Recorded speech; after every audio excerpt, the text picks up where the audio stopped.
بسم اللہ الرحمن الرحیم۔ السلام علیکم ورحمۃ اللہ وبرکاتہ۔ عابد راجہ چینل کی طرف سے آج میں اپنے چاہنے والوں کو بہت ہی پیاری دعا پڑھنا سکھاؤں گا۔ آپ نے اس دعا کو آگے ضرور شیئر کرنا ہے۔ اپنے بیوی بچوں کو اللہ کی حفاظت میں دینے کا نبوی نسخہ، روزانہ شام ان کلمات کے پڑھنے کا اہتمام کیجیے۔ بسم اللہ علی دینی و نفسی و ولدی و اہلی و مالی۔ بسم اللہ علی دینی و نفسی و ولدی و اہلی و مالی۔ میں اپنے دین پر، اپنی جان پر، اپنی اولاد پر، اپنے گھر والوں پر اور اپنے مال پر اللہ کا نام لیتا ہوں۔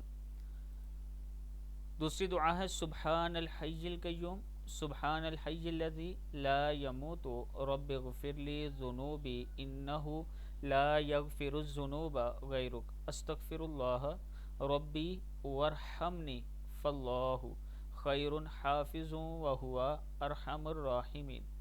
اللہ لا الہ الا هو الحی القیوم لا تأخذہ سنۃ ولا نوم لہ ما فی السماوات وما فی الارض من ذا الذی یشفع عندہ الا بإذنہ یعلم ما بین ایدیہم وما خلفہم ولا یحیطون بشیء من علمہ الا بما شاء وسع کرسیہ السماوات والارض ولا یؤودہ حفظہما وہو العلی العظیم۔ یا اللہ یا رحمن، یہ دعا پڑھ کر اپنے بیوی بچوں پر، اپنے مال پر شام کے ٹائم دم کر دیا کریں، اللہ تعالیٰ کرم فرمائے گا۔ اور یہی دعا صبح کے وقت بھی پڑھ کے دم کیا کریں۔